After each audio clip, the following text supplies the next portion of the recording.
ጊዜው ጥሩ አይሰማ መልካም አይታይበት ተብሎ የተረገመ ይመስል ዕለት ዕለት ለጆሮ የሚደርሱ ዜናዎች ልብን የሚያደሙ መንፈስን የሚረብሹ መሆን ከጀመሩ ሰነባብተዋል። ተፈጥሮ በዚህ ልክ በሰው ላይ እንዴት ይጨክናል አስብለው ያስደነገጡ በርካታ አሳዛኝ ክስተቶች ሲደርሱ ተመልክተን ዘግናኝ ድርጊቶች ተፈጽመው ሰምተን እናውቃለን። ከአርባ ምንጭ የተሰማው አስደንጋጭ ሁነት ግን ከሁሉ የባሰ ሆኗል። ከተማዋ ምድሯ ላይ በሆነው ድርጊት ጨልማለች። ነዋሪዎቿ በተሰማው ሐዘን ልባቸው ተሰብሯል። ሁለት የቤተ ክርስቲያን አገልጋይ ወንድማማቾች በአንድ ዕለት አርፈዋል። ሞት ለማየት በሚያሳሱ ወጣቶች ላይ ሲላክም ልብ ከመስበር ይሻገራል። ሐዘኑ ለመግለጽ ቃላት ጉልበት ያጣል። ምክንያቱም እንዲህ አይነት ሞት ከአይምሮ በላይ ነው። በአርባ ምንጭ የተሰማው አስደንጋጭ ዜና ይህ አይነትም ነው። ለማመን የሚቸግር እጅግ ልብ ሰባሪ ዜና፣ ለመቀበል የሚያዳግት መርዶ፣ ለመቋቋም የማይቻል መሪር ሐዘን። ወላጅ ዋጋ የከፈለላቸው ሁለት ወንድማማቾች ተከታትለው መሞታቸው ተሰምቷል። ይህ ዜና መላ ኢትዮጵያንን ያስደነገጠ ምን ጉድ ነው ያስባለ ከመሆን በላይም ከሞታቸው አሟሟታቸው የከፋባቸው የሚል ትርክትንም አትርፏል። እኚህ ሁለት ወንድማማቾች ምን አጋጠማቸው? የገደላቸውስ ምንድነው? ከብሎንጌል ቤተክርስቲያን ጋርስ ያገናኘው ሚስጥር ምን ይሆን? የሚሉትን በመረጃችን ይዘንላችኋል። በቆይታችሁ ታደምጡታላችሁ። በሌላኛው መረጃ ሰላም የእግዚአብሔር ቤተሰቦች እንዴት አላችሁ? ክብር ለናዝሬቱ ለኢየሱስ ክርስቶስ ይሁን። ኢየሱስ ክርስቶስ ጌታ ነው። እህታችሁ ነብይት መድኃኒት ነኝ።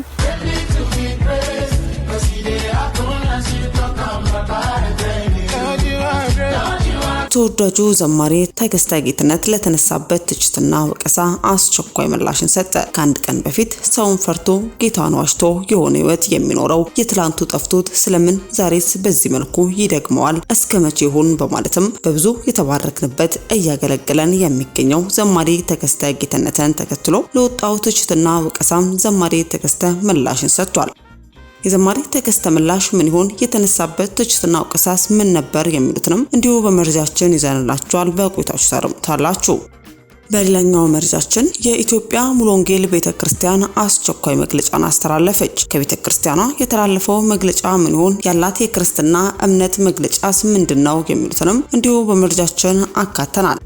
በስተመጨረሻም እጅግ አስቸኳይ መልእክት ለኢትዮጵያ ቤተክርስቲያን ተላልፏል። በተለያዩ ጠንከር ያሉ መልእክቶቿና እውነትን እንደ እግዚአብሔር ቃል አስደግፋ በድፍረት ስትናገር የምናደምጣት የእግዚአብሔር ሴት ወንጌላዊት እጸገነት ዛሬም በኢትዮጵያ ላሉ ቤተክርስቲያን እጅግ ጠንካራ መልእክትን አጋርታለች። ቤተክርስቲያን ቫይረስ አለባት። ቤተክርስቲያን በእኛ ዘመን ማምለጫ አይደለችም። የተፈጥሮ አደጋ ቀድሞ የሚያጠቃት ቤተክርስቲያን ነው። ይህን እንዴት አትረዱም? በማለትም መልእክቷንም አጋርታለች። የእግዚአብሔር ሴት እጸገነት መልእክቷ ምን ይሆን? በቆይታችሁ ከአንደበቷ ታደምጡታላችሁ። እስከ መረጃው ፍጻሜ አብራችሁን ቆዩ።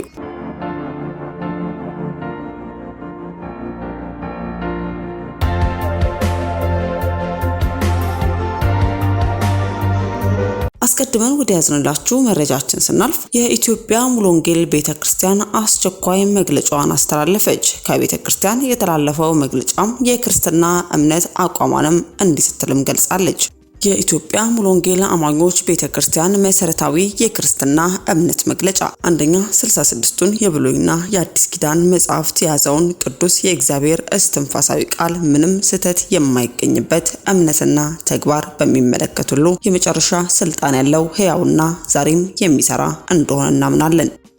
ሁለተኛ በእግዚአብሔር አብ በእግዚአብሔር ወልድና በእግዚአብሔር መንፈስ ቅዱስ አንድ አምላክ እናምናለን። ሶስተኛ በመፍጠር ስራ ፍጥረትን በመጠበቅ በመግለጥ በመዋጀትና በመጨረሻው ፍርድም በእግዚአብሔር ፍጹም ስልጣንና የበላይነት እናምናለን። አራተኛ ጌታችን ኢየሱስ ክርስቶስ ከአብ የተላከ መሆኑን በመንፈስ ቅዱስ መጸነሱን ከድንግል ማርያም መወለዱን ፍጹም ሰው ፍጹም አምላክ መሆኑን ለሰው ልጆች ቤዛ ሆኖ በመስቀል ላይ መሞቱን መቀበሩን በሶስተኛ ቀን ሞትን አሸንፎ መነሳቱ ከ40 ቀን በኋላ በክብር ወደ አብ ማረጉና አሁንም በአብ ቀኝ ሆኖ ስለኛ እንደሚማልድ ደግሞ በሕያዋንና በሙታን ሊፈርድ በክብርና በግርማ እንደሚመለስም እናምናለን። አምስተኛ መንፈስ ቅዱስ የመለኮት ባህሪያት ሁሉ ያለው ፍጹም አምላክ እንደሆነና አምልኮና ስግደት እንደሚገባውም እናምናለን። ስድስተኛ ሰው በእግዚአብሔር አምሳል መፈጠሩን በኃጢአት መውደቁና በዚያ ምክንያትም የእግዚአብሔር ቁጣ ፍርድ ያለበት በደለኛ መሆኑን እናምናለን። ሰባተኛ ሰው ከኃጢአት ዕዳ ኃይልና ቅጣት ሊድን የሚችለው ኃጢአት የሌለበት የእግዚአብሔር ልጅ ኢየሱስ ክርስቶስ የሰው ምትክ ሆኖ በፈጸመው የቤዛነት ስራ ብቻ በመሆኑ ኃጢአተኛ በእግዚአብሔር ጸጋ በኢየሱስ ክርስቶስ ብቻ በማመን እንደሚጸድቅ አንድ አማኝ ወደ ኋላ ቢመለስም ድነቱን ሊያጣ እንደሚችልም እናምናለን። 8ኛ ኃጢአተኛ በኃጢአቱ ተጸጽቶ ንስሐ እንዲገባ በኢየሱስ ክርስቶስ አምኖ ዳግመኛ በመወለድ አዲስ ፍጥረት እንደሚሆን መንፈስ ቅዱስ በሕይወቱ እንደሚሰራም እናምናለን። 9ኛ መንፈስ ቅዱስ በአማኙ ሕይወት ውስጥ እንደሚኖር በጥንታዊ ጴንጤቆስጤ ልምምዶች ማለትም አማኙ በመንፈስ ቅዱስ ሲጠመቅ ኃይል እንደሚቀበልና በልሳን እንደሚናገር በየጊዜው በመንፈስ ቅዱስ እንደሚሞላና የጸጋ ስጦታዎች ዛሬም እንደሚሰሩ ሰዎች በመንፈስ ቅዱስ ኃይል በስጋ ፈውስ እንደሚቀበሉ እናምናለን። 10ኛ መንፈስ ቅዱስ ዛሬም ቤተክርስቲያንን ለማነጽ ለአማኞች ልዩ ልዩ የጸጋ ስጦታዎችን በማካፈል ደዌዎችን በመፈወስ አጋንንትን በማውጣትና ታምራትን በማድረግ እንደሚሰራም እናምናለን። 11 ቤተክርስቲያን በክርስቶስ የተሰጣትን የታላቁን ተልእኮ አደራ በመውጣት ወንጌልን ለሰዎች ሁሉ እንድትሰብክና አማኞች ደቀ መዛሙርትን በማድረግም ለክርስቶስ አካል መታነጽ አስፈላጊ ሁሉ መፈጸም እንድትችል መንፈስ ሐዋርያት፣ ነቢያት፣ ወንጌል ሰባኪዎች፣ እረኞችና አስተማሪዎች እንዲሁም ሌሎች የአገልግሎት ስጦታዎችን እንደሚሰጥም እናምናለን።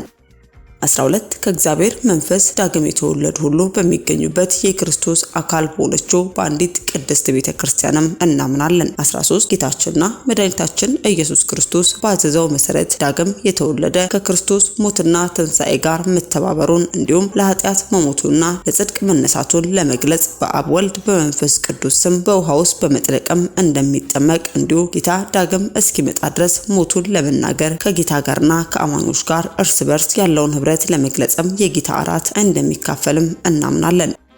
14 በሙታን ትንሣኤ በኃጢአት ላይ የሚደርሰውን የዘላለም ፍርድ አማኞች በሚቀበሉት የዘላለም ሕይወትም እናምናለን በማለትም የኢትዮጵያ ሙሉ ወንጌል ቤተክርስቲያንም አስቸኳይ የክርስትና እምነት አቋም መግለጫዋን እንዲህ ባለ መልኩ ማድረሷን ተመልክተን እኛም ወደ እናንተ አደረስን።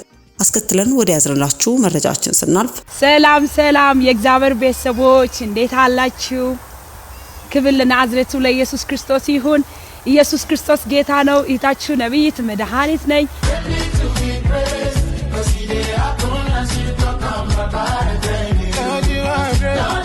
ተወዳጁ ዘማሪ ተከስተ ጌትነት ለተነሳበት ትችትና ወቀሳ አስቸኳይ ምላሽን ሰጥቷል። ከአንድ ቀን በፊት በተለያዩ ማህበራዊ ሚዲያ ላይ ሰውን ፈርቶ ጌታን ዋሽቶ የሆነ ህይወት የሚኖረው የትላንቱ ጠፍቶት ነው ወይ? ስለምን ዛሬስ በዚህ መልኩ ይደግመዋል? እረስ ከመቼ ሆን? በማለትም በብዙ የተባረክንበት አሁንም እያገለገለ የሚገኘው ዘማሪ ተከስተ ጌትነትን ተከትሎ የተነዙ የሐሰት ንግርቶችን አስመልክቶም ዘማሪ ተከስተም እንዲህ ሲልም በጉዳዩ ላይ ምላሽንም ሰጥቷል።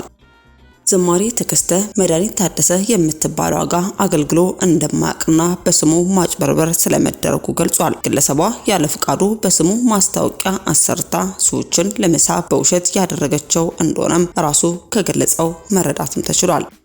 መጋቢና ዘማሪ ተከስተም በደቡብ አፍሪካ ነዋሪ በሆነችው ራሷን ነቢ ብላ በምትጠራው መድኃኒት የተባለች በከፈተችው ኦፊሻል የቸርች ገጽም ከዘማሪ ተከስተ ጋር የአምልኮ የፈውስ ፕሮግራም በሚል ማስታወቂያ ማጋራቷ ይታወቃል። ይህንን ተከትሎ ዘማሪ ተከስተ እንዴት በዚህ ደረጃ ራሷን በሚዲያ በቪዲዮ በዓለማዊ ጭፈራ ሌሎችን በሚያስት ዳንኪራና ዳንስም ጭምር የምትገልጽ ራሷን መግዛት የማትችል ስርዓት የሌላት እንዲሁም ሌሎች እንዳይድኑ መሰናክል ሆኖ ትክክል አይደለሽም የሚሏትን ክርስቲያን ወገኖች የአጸፋ ስድብ ስታደርግ ስትሰድባቸው የነበረች ራሷን ነቢ ስትል ሰይማ እንደ እግዚአብሔር ቃል የማትመላለስ ለወንጌል ለሌሎችም አገልጋዮች መሰደቢያ የሆነች ከዛም አልፎ በሐሰት ትንቢት በደቡብ አፍሪካ የሚገኙ ወገኖቻችንን በማጭበርበር ላይ የምትገኝ ሴት ጋር እውቅና ስትወጥ ተከስተ እንዴት ይዳል በሚል የብዙ ቅዱሳን ልብ አዝኖ አንዳንዶች ተደጋጋሚ መልእክቶችም ሲያስተላልፉም ነበር።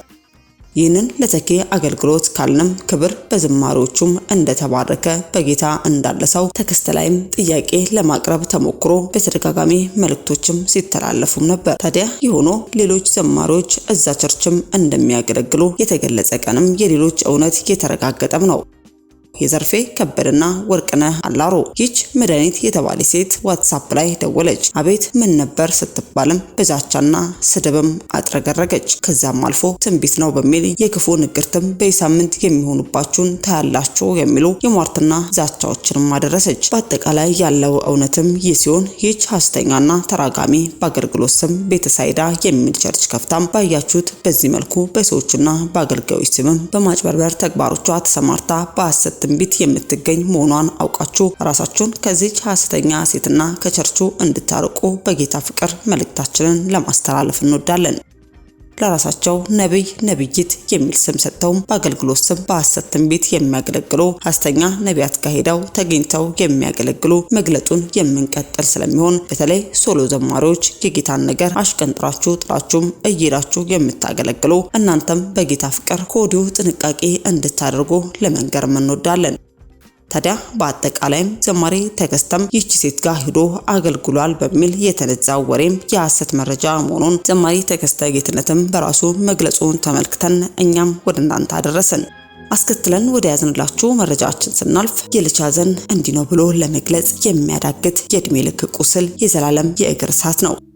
እንዲህ በአንድ ጊዜ ሁለት ልጅ ማጣት ሲሆን ደግሞ ለቅሶ የማያወጣው ሐዘን ጩኸት የማይገላግለው ድንጋጤ ያስከትላል። ልብ ክፉኛ ይሰበራል። ሐዘኑ የተወሰነ ቀን ብቻ ሳይሆን የዕለት ተዕለት ኑሮ ሆኖ ይዘልቃል። በአገራችን ኢትዮጵያ አርባ ምንጭ ከተማ የተሰማው የወንድማማቾች ህልፈትም ከፍተኛ ድንጋጤን ፈጥሯል። እጅግ አሳዛኝ ልብ ሰባሪም ሆኗል። በዓለም ታይቶ የማይታወቅ የሞት ቀጠሮም ሆኗል። ታሪክ የማይረሳው እጅግ አሰቃቂ የቦንኬ ወንድማማቾች ሰቆቃ በአንድ ቀን በተለያዩ የመኪና አደጋዎች ህይወታቸው ያለፈው ሁለት ወንድማማቾች መርዶ መላ ማህበረሰቡን በሐዘን አጥለቅልቋል። የሁለት ወንድማማቾች ዕለታዊ ድርብ ሐዘን ታላቅ ወንድም ይስሐቅ አብርሃም በአርባ ምንጭ ሃይላንድ ሙሉ ወንጌል አባልና አገልጋይ የነበረ ከአዲስ አበባ ወደ አርባ ምንጭ በሚያደርገው ጉዞ ላይ እያለም በድንገተኛ የመኪና አደጋ ህይወቱ አልፏል። ታዲያ ታናሽ ወንድሙ አቤኔዘር አብርሃምም በዋቸሞ ዩኒቨርሲቲ የመጀመሪያ ዓመት የማህበራዊ ሳይንስ ተማሪ የነበረ የታላቅ ወንድሙን ይስሐቅን መርዶ እንደሰማም ቀብር ለመድረስ ከሆሳዕና ወደ ወላይታ ሶዶ ሲጓዝም ነበር። ሆኖም ግን በማዕከላዊ ኢትዮጵያ ክልል በከባታ ዞን በደረሰ የመኪና አደጋ እሱም ህይወቱ አልፏል። ምንኛ ልብ የሚሰብር አጋጣሚ ነው። ወንድማማቾች በአንድ ቀን በተመሳሳይ አደጋ ምክንያት መሞታቸው ህሊናን የሚያደማ ትርጉም ለማግኘት የሚያስቸግር ክስተትም ሆኗል። ታዲያ የነዚህ እጅግ ልብ ሰባሪ የሆነው በአንድ ቀን በመኪና አደጋ ከዚህ ዓለም ድካም ያረፉት ይስሐቅ አብርሃምና ወንድሙ አቤኔዘር አብርሃምም ስርዓተ ቀብር በትውልድ ቀያቸው ቦንኬ በሺዎች የሚቆጠሩ የህብረተሰብ ክፍሎች በተገኙበትም ተፈጽሟል። የወንድማማቾቹ የሽኝት መርሃ ግብር በተለያዩ መንፈሳዊ ኩነቶችም በቤተክርስቲያን ስርዓትም ተካሂዷል። ታላቅ ወንድም ሙዚቀኛ ይስሐቅ አብርሃም ህዳር 13 2018 ዓ.ም ከአዲስ አበባ ወደ አርባ ምንጭ ጉዞ ላይ ያለ በደረሰው ድንገተኛ የመኪና አደጋ ህይወቱ ያለፈ ሲሆን ታናሽ ወንድሙ አቤኔዘር አብርሃምም ቀብር ለመድረስ ከሆሳዕና ወደ ወላይታ ሶዶ እየተጓዘ ሳለም በከምባታ ዞን ዋዶሌ ተብሎ በሚጠራ አካባቢ በደረሰ የመኪና አደጋ እንዲሁ ህይወቱ ማለፉ ተገልጿል። ባልተለመደ ሁኔታ የሁለት ወንድማማቾች በአንድ ቀን በድንገተኛ የመኪና አደጋ ማለፍም በብዙዎች ዘንድም ታላቅ ሐዘንን ፈጥሯል። እኛም በሚዲያችን ስም ለሟች ቤተሰቦች፣ ወዳጅ ዘመዶች እንዲሁም ለሙሉ ወንጌል ቤተክርስቲያን ምዕመናን ሁሉ መጽናናትን ተመኘን። በስተመጨረሻ ወደ ያዝንላችሁ መረጃችን ስናልፍ እጅግ አስቸኳይ መልእክት ለኢትዮጵያ ቤተክርስቲያን ተላለፈ። በተለያዩ ጠንከር ያሉ መልእክቶቿና እውነትን በእግዚአብሔር ቃል አስደግፋ በድፍረት ስትናገር የምናደምጣት የእግዚአብሔር ሴት ወንጌላዊት እጸገነት ዛሬም በኢትዮጵያ ላሉ ቤተክርስቲያን እጅግ ጠንካራ መልእክትን አጋርታለች። ቤተክርስቲያን ቫይረስ አለባት። ቤተክርስቲያን በእኛ ዘመን ማምለጫ አይደለችም። የተፈጥሮ አደጋ ቀድሞ የሚያጠቃው ቤተክርስቲያን ነው። ይህ እንዴት አትረዱም? በማለትም መልእክቷንም አጋርታለች። የእግዚአብሔር ሴት እጸገነት መልእክቷ ምን ይሆን የሚለውንም ከአንደበቷ እንድታደምጡት ጋበዝን። መልእክቱ የመጨረሻው ዘመን መልእክት ስለሆነ የግድ ወደ ትውልድ መድረስ አለበት። እንግዲህ በእኛ ዘመን ያው በቤተክርስቲያንም ደረጃ በቤተሰብም ደረጃ በሀገርም ደረጃ የተለያየንበት ወቅት ነውና እንደ ግለሰብ የአንዱ የአንዱን ስሜት አያቅም። ዛሬ ጥሩ የሆነው ሰው ነገ ሌላ ሰው ይሆናል። ዛሬ ያመሰገናችሁት ሰው ነገ ደግሞ ሲረገም ታዩታላችሁና ይህ ግራ የተጋባንበት ዘመን ያለ ነው። ያው እንደ ቤተክርስቲያንም ተለያይተናል፣ እንደ ሀገርም ተበታተናል። ምንም ጥያቄ የለውም። እንደ አሜባ ነው የተከፋፈልነውና ግራ የሚያጋባ ዘመን ነው እና አሁን ይህንን ነገር ሳስብ አሁን በአእምሮ የመጣ አንድ ቃል አለና እሱን ጌታ ኢየሱስ ክርስቶስ ራሱ የተናገረውን እሱን ቃል ላንብበው። በዚህ በማቴዎስ 11 ላይ ከቁጥር 13 ጀምሮ ነቢያት ሁሉና ሕጉ እስከ ዮሐንስ ድረስ ትንቢት ተናገሩ ይላል። አሁን በጣም ትንቢት አለ፣ መልእክት አለ፣ የሚመጣ ወደ ከእግዚአብሔር ወደ ህዝቡ የሚለቀቅ ነገር አለ። መልእክት ማለት ነው። ግን ሁሉም አይደለም የእግዚአብሔር መልእክት። ያው ብዙ ደግሞ የስጋ መልእክት ነው የሚተላለፈው፣ ትክክል የእግዚአብሔር ያልሆነ ማለት ነው። እግዚአብሔር አሁን ምን እያለ ነው? ጌታ ኢየሱስ ክርስቶስ ራሱ ልትቀበሉትስ ብትወዱ ይመጣ ዘንድ ያለው ኤልያስ ይሄ ነው አለ። በቃ አሁን ልንቀበለው ብንወድ የእግዚአብሔር መልእክት ምንድነው ካላችሁ መጽሐፍ ቅዱስ ነው። ከመጽሐፍ ቅዱስ ውጪ የሚነገር መልእክት ሐሰት ነው ወይም የሥጋ ነው ማለት ነው። ነገር ግን አለ ቁጥር 16 ቁጥር 15 የሚሰማ ጆሮ ያለው ይስማ ይላል። አሁን እዚህ ቁጭ ብዬ ነው የሐሳብ ይመጣልኝ እንደ ሰበር ማለት ነውና የሚሰማ ጆሮ ያለው ይስማ። መልእክቱ ግን የእግዚአብሔር ነው። መልእክቱ ስትሰሙ የእግዚአብሔር ነው ብላችሁ ካልሰማችሁ ምትጣሉት ምትላተሙት ከኔ ጋር ነው። ከኔ ጋር መጣላት፣ ከኔ ጋር መላተም፣ ለኔ ደግሞ ወይ ስድብ መስጠት ወይ ደግሞ የሆነ ነገር ማረክ ከእግዚአብሔር ጋር አለመገናኘት ማለት ነው። ስለዚህ መልእክት ሲቀርብ አቅራቢውን ሳይሆን ያንን መልእክቱ የሚነገረውን የእግዚአብሔር ይሆንን ብሎ እኮ መውሰድ እንኳን ያዋጣል እናንተ። ስለዚህ ቁጥር 16 ምን ይላል መሰላችሁ? ይሄ ነው አሁን እኔ በዚህ ሰዓት የገባኝ ነገር። ግን ይህን ትውልድ በምን እመስለዋለሁ አለ ጌታ ኢየሱስ። በገበያ የሚቀመጡትን ልጆች ይመስላሉ አለ። እነርሱም ባልንጀሮቻቸውን እየጠሩ እምቢልታ ነፋንላችሁ፣ ዘፈንም አልዘፈናችሁም። ስሙ እንግዲህ እምቢልታ ነፋንላችሁ፣ ዘፈን አልዘፈናችሁ። እምቢልታ ሲነፋ ዘፈን መኖር ነበረበት፣ አልዘፈኑ። ሙሻ ወጣንላችሁ፣ ዋይ ዋይ አላላችሁ። ወይ ከሚያለቅሰው ጋር አላለቀሱ፣ ወይ ከሙሻው አልሆኑ፣ ወይ ከዘፈኑ አልሆኑ። ከዛስ 18 ላይ ዮሐንስ ሳይበላ ሳይጠጣ መጣ፣ እርሱም ጋኔን አለበት አሉት። የሰው ልጅ ደግሞ ጌታ ኢየሱስ ክርስቶስ እየበላና እየጠጣ መጣ። እነርሱም እነሆ በላተኛና የወይን ጠጅ የቀራጮችና የኃጢአተኞች ወዳጅ ይሉታል፣ ጥበብም በልጆቿ ጸደቀች ይላል። ጌታ የተባረከ። ልክ እንደዚህ ምሳሌ በእኛ ዘመን ጥሩ ነገር ሲሆን እኛ መጣ ነው የሚሉ ሰዎች አሉ። ክፉ ነገር ሲነገር ደግሞ ትክክለኛው ይሄ ነገር ጥፋት የመጣው በዚህ ምክንያት ነው ሲባል ደግሞ እንዴም በምን ይነካካል እሱ ምን አገናኘው ይላሉ። ይሄ ምንድነው ካላችሁ ግራ መጋባት እና መንፈሳዊ እይታ አለመኖር ማለት ነው። በመንፈስ የሚረዳ ሰው ግን ትክክለኛውን ምክንያትና ትክክለኛው መፍትሄ ይዞ ይቀርባል። ስለዚህ አሁን ይሄ መልእክት ዛሬ ማቀርበው መልእክት ትክክለኛው ምክንያት በዘመኑ እየሆነ ላለው ትክክለኛ ምክንያት መነሻ፣ ከዛስ ትክክለኛ መፍትሄ እንዴት እናርግ ለሚለው ነገር ግን ችግሩና መፍትሄው ካልተጣጣምና ካልተገናኘ ስቃዩ ቀጥላል፣ እየባሰ ይሄዳል። ስለዚህ ዛሬ አርስትሽ ምንድነው ጸገነት ካላችሁ የኖህ ዘመን ነው ያልኩት። የኖህ ዘመን ነው። እንደ ኖህ በጥፋት ውሃ ባይሆንም እንደ ኖህ ዘመን በዛን ጊዜ ሰዎች የተገለጠባቸው ክፋት ባይሆንም ልክ እንደ ኖህ ዘመን የሰው ልጅ በክፋት ተገልጦ እግዚአብሔር አዝኗል። ስለዚህ ዛሬ አርስቴ የኖህ ዘመን ነው። ስለዚህ በኖህ ዘመን የሆነውን ከኛውን ካለንበት ጋር ስናነጻጽረው መነሻው አንድ ነው። ምን ብትሉ የሰው ልጆች ክፋት በእግዚአብሔር ፊት ሲገለጥ እግዚአብሔርን ራሱን መፍጠሩን እስኪጸጸት ድረስ ማለት ነው። ይሄን ያህል ነው የከፋ ነው። ይሄ ያልገባው ሰው ግን ወደ መፍትሄ አይመጣም። ስለዚህ እግዚአብሔር የዘመን አምላክ ነው። ስሙኝ ልብ ብላችሁ፣ የዘመን አምላክ ነው። የእግዚአብሔርን ዘመን ማወቅ ከጥፋት ያድናል። ዘመኑን መርምሩ ተብለናል።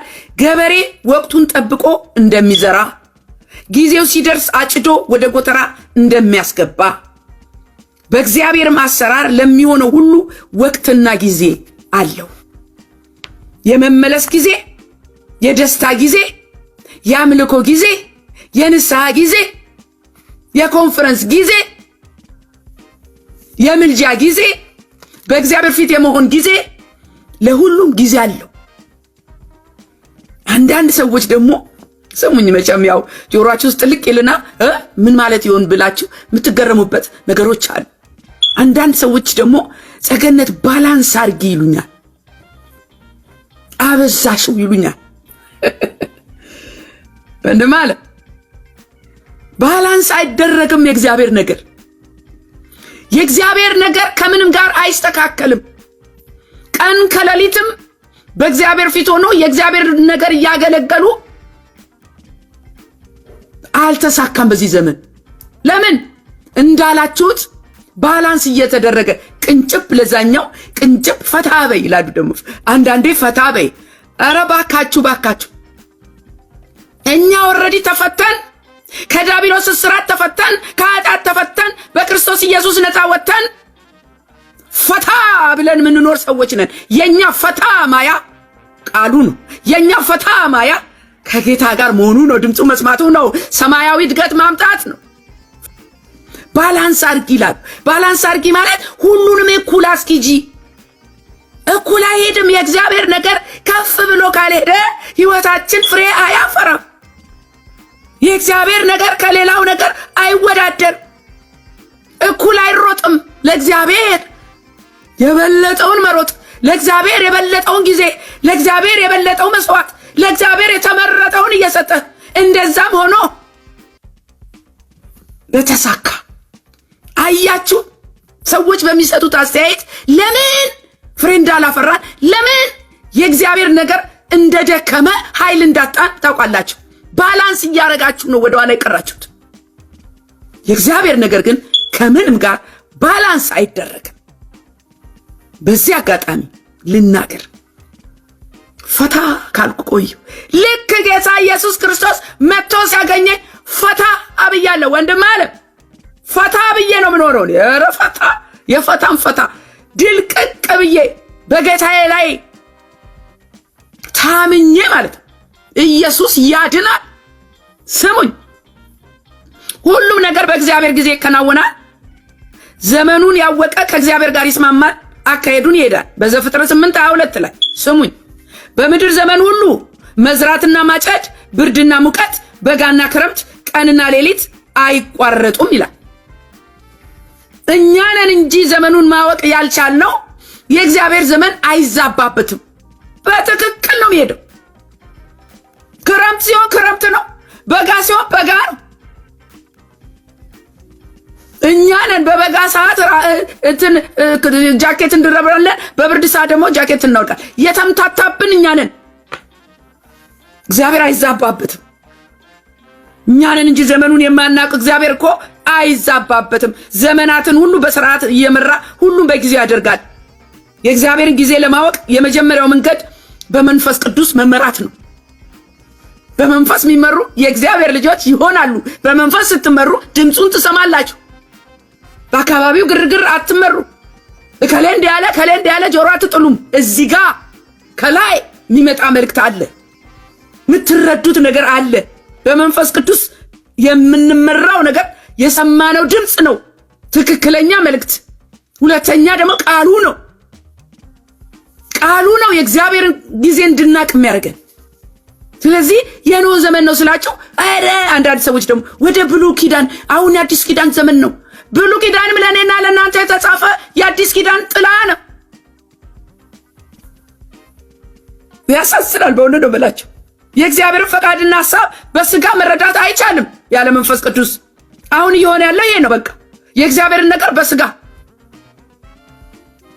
የመልእክት ሐሳብ በስጋ ልክ በመንፈስ የመጣ መልእክት ደግሞ ሲተላለፍ እኔ እውነቴን እኮ ነው የምላቸው። አሁን ይሄ ዘፍ እምቢልታ ነፋንላችሁ አላለቀሳችሁም? ሙሾ ወረድንላችሁ እምቢልታ ነፋንላችሁ አልዘፈናችሁም? ሙሾ ወረድንላችሁ አላለቀሳችሁም? የሚለው ከኔ መልእክት ጋር ይሄዳል። እናንተ ለመሰላችሁ እንዴ ሰው እያለቀሰ በእንባ ያስተላለፈውን ነገር ይኮነ እንዴ? እስቲ ነይ ቁጭ በይና እያለቀሽ መልእክት አስተላልፊ እስቲ። ያለ መንፈስ ቅዱስ ከሆነ በስጋ ከሆነ ሞክሪው፣ እታለም ሞክሪው። እኔ ሳለቅስ ግን መንፈስ ቅዱስ ነው የሚያለቅሰው። የእግዚአብሔር መንፈስ ነው የሚቃትተው። እግዚአብሔርም የሰውን ክፋት በምድር ላይ እንደበዛ የልቡ ሐሳብ ምኞትም ሁልጊዜ ፈጽሞ ክፉ እንደሆነ አየ። እቺና መነሻው እየሰራን ያለነው ክፉ ነው። ከእግዚአብሔር ሐሳብ ውጪ ነው። እግዚአብሔርን ደስ የሚያሰኘው ነገር አይደለም። ከዛስ ቁጥር 6 እግዚአብሔርም ሰውን በምድር ላይ በመፍጠሩ ተጸጸተ፣ በልቡም አዘነ።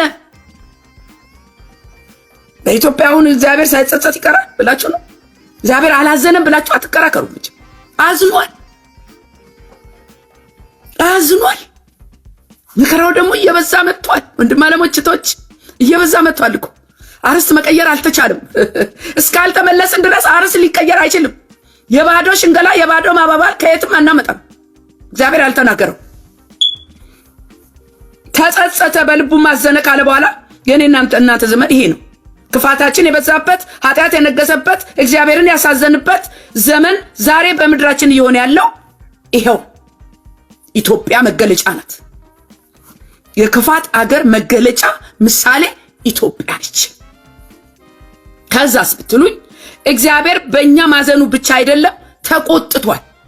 እግዚአብሔር እኮ ሲያዝን ስናጎል አልታዘዝ ስንል ሲያዝን ምንድነው የሚያደርገው? መቅጣት፣ መቆጣት ነው። አረ እግዚአብሔር መሐሪ ነው። ኦፍ ኮርስ መሐሪ ነው። ግን ይቆጣል፣ ይቀጣል። ልክ እንደ ኖህ ዘመን እግዚአብሔር አዘነ፣ መፍጠሩን ተጸጸተ፣ የሰዎችን ክፋት አየ፣ ኃጢአታቸውን በደላቸውን አየ። ከዛስ ተቆጣ። ምን ሊያረግ ተነሳ? ሊያጠፋ።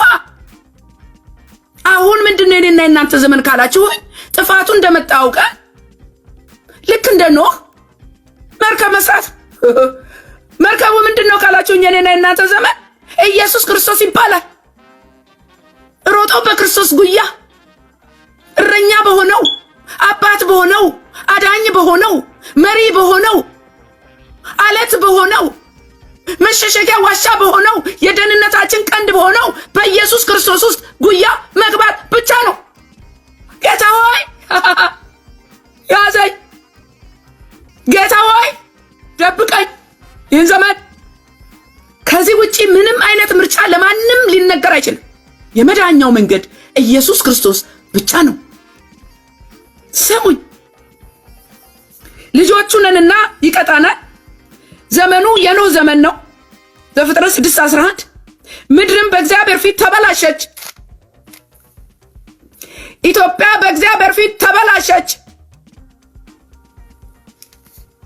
ምድርም ግፍን ተሞላች። ኢትዮጵያ ግፍን ተሞላች። የግፍ ጥግ አለ ወደ ኢትዮጵያ ውስጥ። ሕፃናት እየታረዱ ኩላሊት እየወጣ ይኸው እየተያዙ ነው በአደንዛዥ እጽ። ሕፃናትን ለጠንቆላ እየተገበሩ እንደ ጆሮ ዳባ ብለናል እኮ እናንተ። ጆሮ ዳባ ሚከራከርላቸው የለም፣ ሚያስጥላቸው የለም። ሰው እንደ ዝንብ ይገደላል ኢትዮጵያ ውስጥ። ለምን? ስሙኝ፣ ምድርን አየ፣ እነሆም ተበላሸች። ስጋን የለበሰ ሁሉ በምድር ላይ መንገዱን አበላሽቶ ነበርና በኢትዮጵያ አሁን መንገዱን አበላሽቷል። ኢትዮጵያዊ መንገዱን አበላሽቶ ስቶ በዛው በጠማማው መንገድ፣ በጨለማው መንገድ፣ በአጋንንት መንገድ፣ በክፋት መንገድ፣ በኃጢአት መንገድ፣ በጣዖት መንገድ፣ በጥንቆላ መንገድ፣ በመተት መንገድ፣ በመለያየት መገዳደል መንገድ ቀጥሏል።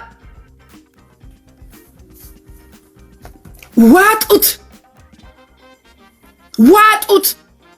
ይሄ ነው ትክክለኛ መልእክት። ዋጡት። ከየትም አላመጣም እኔ ሚሸነግል መልእክት።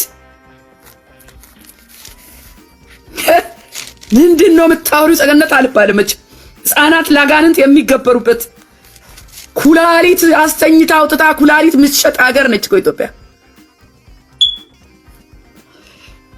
ሁሉን የሚያይ ሃሌሉያ፣ ሁሉን የሚያይ በሰማይ ያለው አባታችን ከጥፋታችን እንድንመለስ ዛሬም የንስሐ ጊዜ እየሰጠን ነው። ተባብሮን አይደለም ዝም ያለው፣ ከሰማይ ሆኖ ሁሉን እያየ ነው። ክፋታችንን፣ ስውር ስራችንን፣ በጨለማ ያለውን የተገለጠ ኃጢአትና በደላችንን ሁሉ አይቷል እና ላይቆጣ ነው እንዴ ታዲያ? ተያይዘን ጠፍተናል። የሚያሳዝነው ነገር ደግሞ ተው የሚል የለም። ተውንማ ተውት፣ በቃ ተውትና ከመልካም ነገር ጋር የሚተባበር የለም። ትክክለኛ እውነት ሲነገር ያ ሰው ይወገራል። ይሄ ምንድነው ካላችሁ ወንጌል መዝሙር 53 2 እና 3 ምን ይላል መሰላችሁ? የሚያስተውል እግዚአብሔርን የሚፈልግ እንዳለ ያይ ዘንድ እግዚአብሔር ከሰማይ የሰው ልጆችን ተመለከተ። የሚያስተውል መልካም የሚናገር መልካም የሚያስብ ቅን ሰው ደግ ሰው አስተዋይ ሰው እንዳለ ይመለከት ዘንድ እግዚአብሔር ወደ ኢትዮጵያ አየ። ከዛስ ሁሉ በደሉ፣ ሁሉ በደሉ፣ ረከሱ፣ አንድስ እንኳን በጎ ነገር የሚያደርጋት የለም አለ እግዚአብሔር።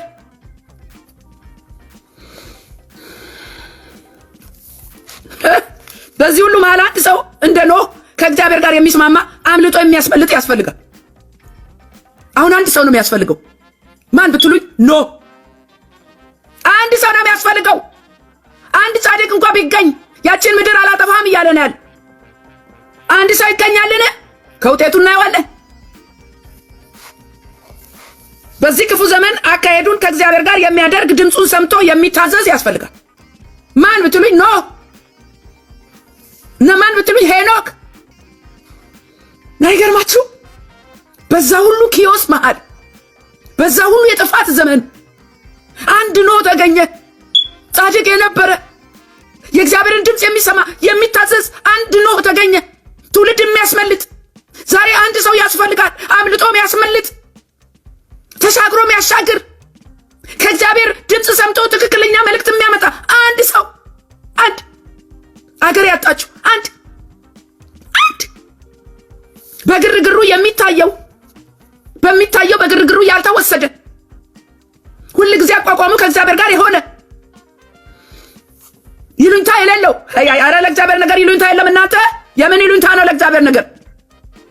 ምንም ይሉኝታ የለም። ሰው ይበልጣል እግዚአብሔር። ማንን ነው የምናገለግለው? እግዚአብሔርን ወይ ሰውን?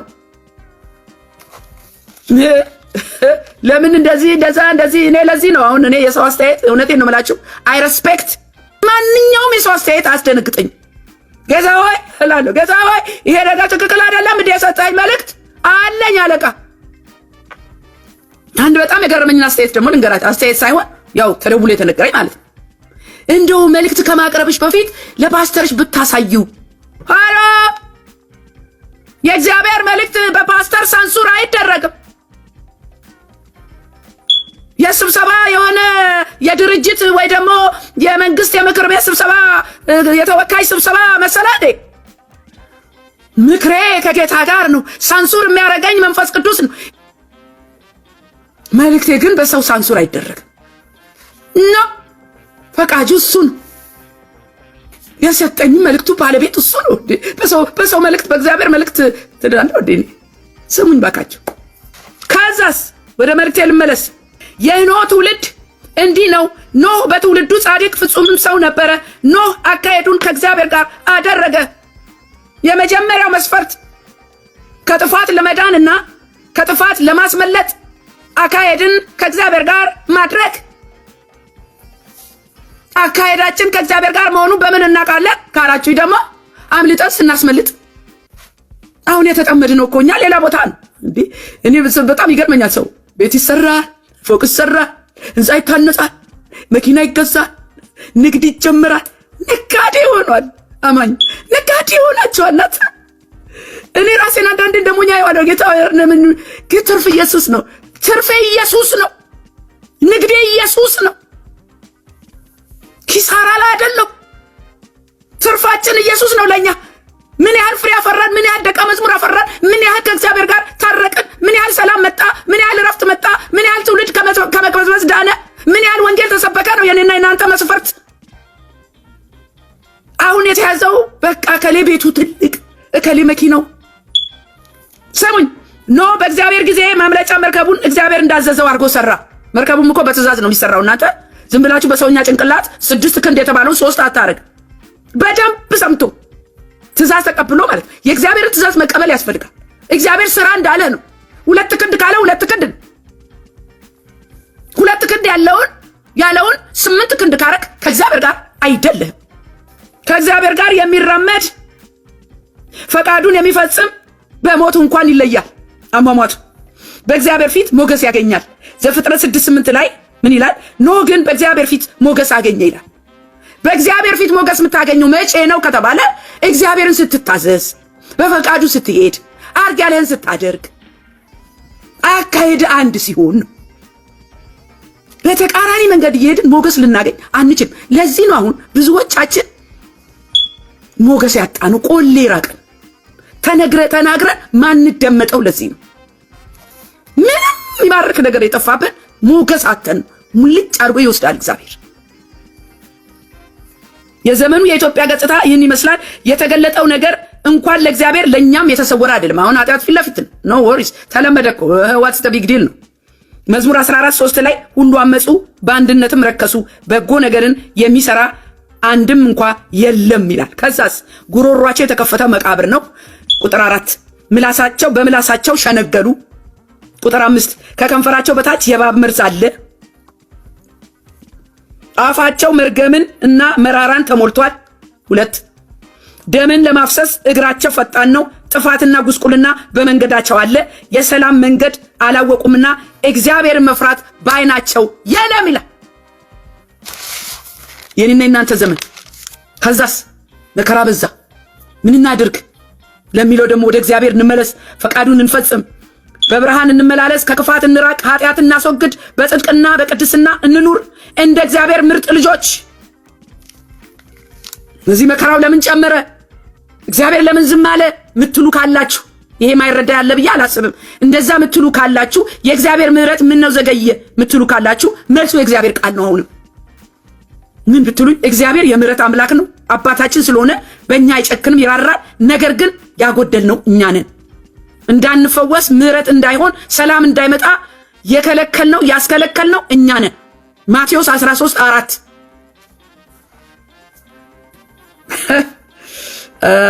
የሰቆቃ መልእክት ሆኗል አውቃለሁ ለብዙዎቻችሁ። ግን ምን ላርግ?